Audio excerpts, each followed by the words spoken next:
Praise the lord. ప్రభువైన యేసుక్రీస్తు నామములో మీ అందరికీ వందనాలు. దేవుని వాక్యమును మనం చదువుకుందాం.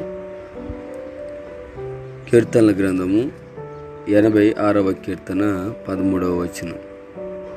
ప్రభువా నా దేవ, నా ఎడల నీవు చూపిన కృప అధికమైనది. పాతాళపు అగాధము నుండి నా ప్రాణమును తప్పించి ఉన్నావు. ప్రియమైన దేవుని బిడ్డలారా, ఈరోజు మనము ఒక విషయాన్ని ఆలోచన చేసుకోవాల్సిన వారమై ఉన్నాం. ఏమనంటే, దేవుని మన ఎడల చూపించే కృప చాలా అధికమైనది. మనుషులు ఎవరూ కూడా అటువంటి కృపను చూపించలేరు. అంత గొప్ప కృపను దేవుడు మన ఎడల చూపిస్తూ ఉన్నాడు. ఏ విషయంలో అయినా దేవుని కృప మనల్ని ఆదరిస్తూ ఉంది. ఏ యొక్క ఇబ్బందులలో అయినా దేవుని కృప మనలను కాపాడుతూ నడిపిస్తూ ఉంది. ఒక రకంగా చెప్పాలంటే కృప అనగానే యేసు ప్రభు అని అర్థం. అంటే ప్రతి క్షణము ఆయన మనతో ఉండి నడిపిస్తూ ఉన్నాడు. మనము నడిచే ప్రతి నడకలో ఆయన తోడుగా ఉండి, అది తప్పు మార్గం అయితే దాని నుండి తప్పించి, మంచి మార్గం అయితే దాని నుండి వైదొలగకుండా అనుక్షణము మనల్ని నడిపించాలని ఆయన ఆశపడుతూ ఉన్నాడు.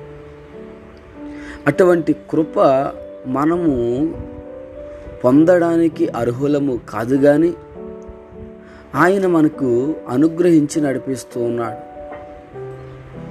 అటువంటి కృపను మనము నిర్లక్ష్యము చేస్తే చాలా ప్రమాదకరం అనే విషయాన్ని దేవుని సేవకునిగా మీకు తెలియచేస్తూ ఉన్నాను.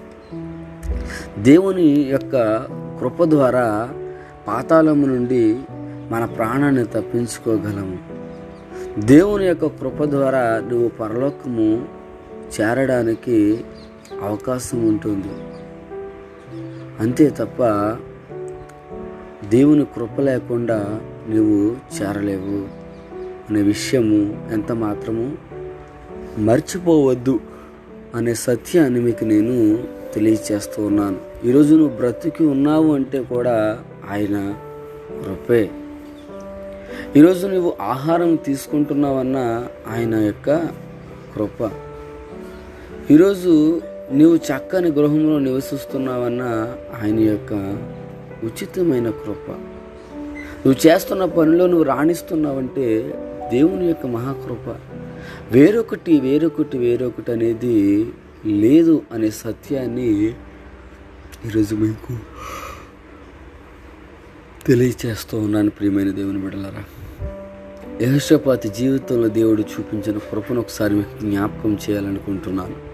3 దేశపు రాజులు ఆయన మీదకి యుద్ధానికి వస్తున్నప్పుడు దేవుడి దగ్గర ప్రార్థన చేస్తాడు. భయపడొద్దు అని దేవుడు వాగ్దానం చేసి ఆ 3 దేశాల రాజులు వారికి వాళ్ళే పొడుచుకుని చంపేసుకుంటారు.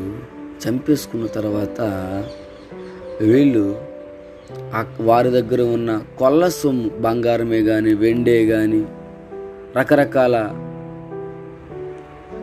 ఈ యొక్క నగలే కానీ అవన్నీ వాళ్ళు తీసుకుని ఇంటికి వెళ్ళడానికి 3 రోజులు వారు ఏరుకుంటానే ఉన్నారంట. చూడండి, దేవుని ఆశీర్వాదం కూడా ఆయన కృప ద్వారా మనకు దొరుకుతుందనే సత్యాన్ని ఈరోజు మీకు నేను తెలియచేస్తాను. చాలామంది అనుకుంటారు, ఆయన కృపను విడిచిపెట్టి దేవుడు నన్ను ఆశీర్వదిస్తలేదు, ఆయన కృపను విడిచిపెట్టి దేవుడు మమ్మల్ని దీవిస్తలేదు అని బాధపడిపోతూ ఉంటారు. కానీ కీర్తనకారుడు అంటున్నాడు, నా ఎడల నువ్వు చూపిన కృప ఎంత అధికమైనది అంటూ ఉన్నాడు. గ్రహించలేకపోతూ ఉన్నాం దేవుడు మన ఎడల చూపించే కృపను.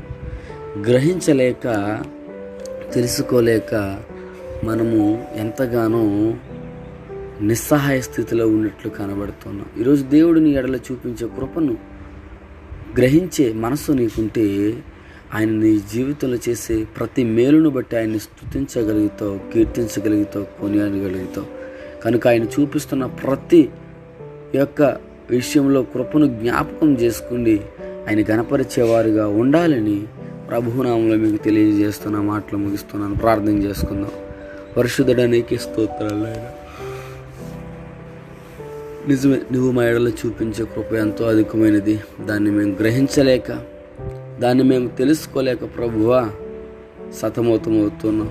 అయితే మా తప్పులను క్షమించి నీ కృపను బట్టి మేము సంతోషించేవారిగా మమ్మల్ని అందరినీ నీ సన్నిధిలో ఉంచమని నజరేయుడైన యేసుక్రీస్తు నామములో అడిగి వేడుకుంటున్నాం పరమ తండ్రి. Amen. God bless you all.